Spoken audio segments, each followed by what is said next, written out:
ছাত্র জনতার অভ্যুত্থানের আকাঙ্ক্ষাকে ধারণ করে নতুন রাজনৈতিক বন্দোবস্তের লক্ষ্যে জাতীয় নাগরিক কমিটির আত্মপ্রকাশ হতে যাচ্ছে ৮ সেপ্টেম্বর বিকাল ৪:৩০টায় কেন্দ্রীয় শহীদ মিনারে এই কমিটির আনুষ্ঠানিক আত্মপ্রকাশ হবে বলে এক সংবাদ বিজ্ঞপ্তিতে জানানো হয়েছে।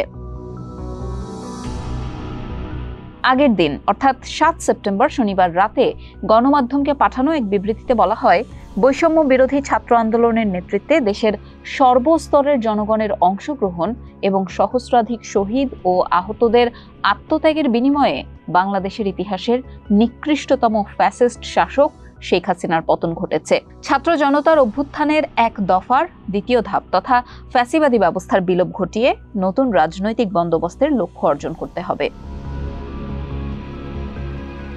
বিজ্ঞপ্তিতে আরো বলা হয়, ছাত্র জনতার অভ্যুত্থান যে নতুন রাজনৈতিক ভাষা ও জনগোষ্ঠীর সম্ভাবনা হাজির করেছে তা বাস্তবায়ন করতে হলে বাংলাদেশকে নতুন করে গঠন করতে হবে। গণপরিষদের মাধ্যমে নতুন গণতান্ত্রিক সংবিধান প্রণয়নের ব্যাপারে সমাজে ক্রিয়াশীল বিভিন্ন রাজনৈতিক পক্ষ ও সামাজিক সাংস্কৃতিক উদ্যোগের সঙ্গে মত আদান প্রদানের মাধ্যমে নতুন ঐতিহাসিক বোঝাপড়ায় উপনীত হওয়া এবং সেই মোতাবেক বাংলাদেশের জনগণকে সংগঠিত করা আমাদের অন্যতম উদ্দেশ্য। এই বিষয়ে বাংলাদেশ ছাত্র ফেডারেশনের সাধারণ সম্পাদক সৈকত আরিফ টিবিএসকে বলেন, নাগরিক কমিটিটা গঠন করা হচ্ছে যে এই যে গণ অভ্যুত্থান একটা হইল, বাংলাদেশের মানুষ যে রাষ্ট্রের গণতান্ত্রিক সংস্কারের জন্য যে লড়াইটা করছে, এখন আমরা কোটা আন্দোলনের মধ্যে দিয়ে শুরু হলেও পরবর্তীতে মানুষের লড়াইয়ের মধ্যে দিয়ে মানুষের মাঝে একটা রাষ্ট্র সংস্কারের, এই রাষ্ট্রের একটা গণতান্ত্রিক রূপান্তরের আকাঙ্ক্ষাও তৈরি হয়েছে।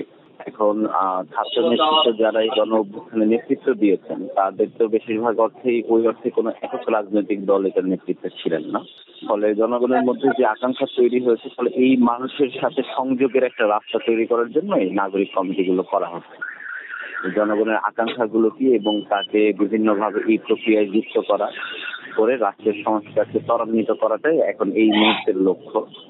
সেই লক্ষ্যকে সামনে রেখে কিভাবে সকলকে যুক্ত করা যায় তার একটা ফর্ম আকারে নাগরিক কমিটি করা।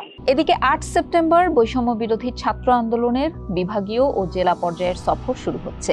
এই সফরে ছাত্র আন্দোলনের একটি সমন্বয়ক টিম প্রতিটি জেলার বিক্ষোভে অংশ নেওয়া ছাত্র জনতার সঙ্গে মতবিনিময় সভায় অংশগ্রহণ করবে। ঢাকা বিভাগীয় সফরের প্রথম জেলা হিসেবে মুন্সিগঞ্জে মতবিনিময় সভা অনুষ্ঠিত হবে বলে পৃথক এক সংবাদ বিজ্ঞপ্তিতে জানানো হয়েছে।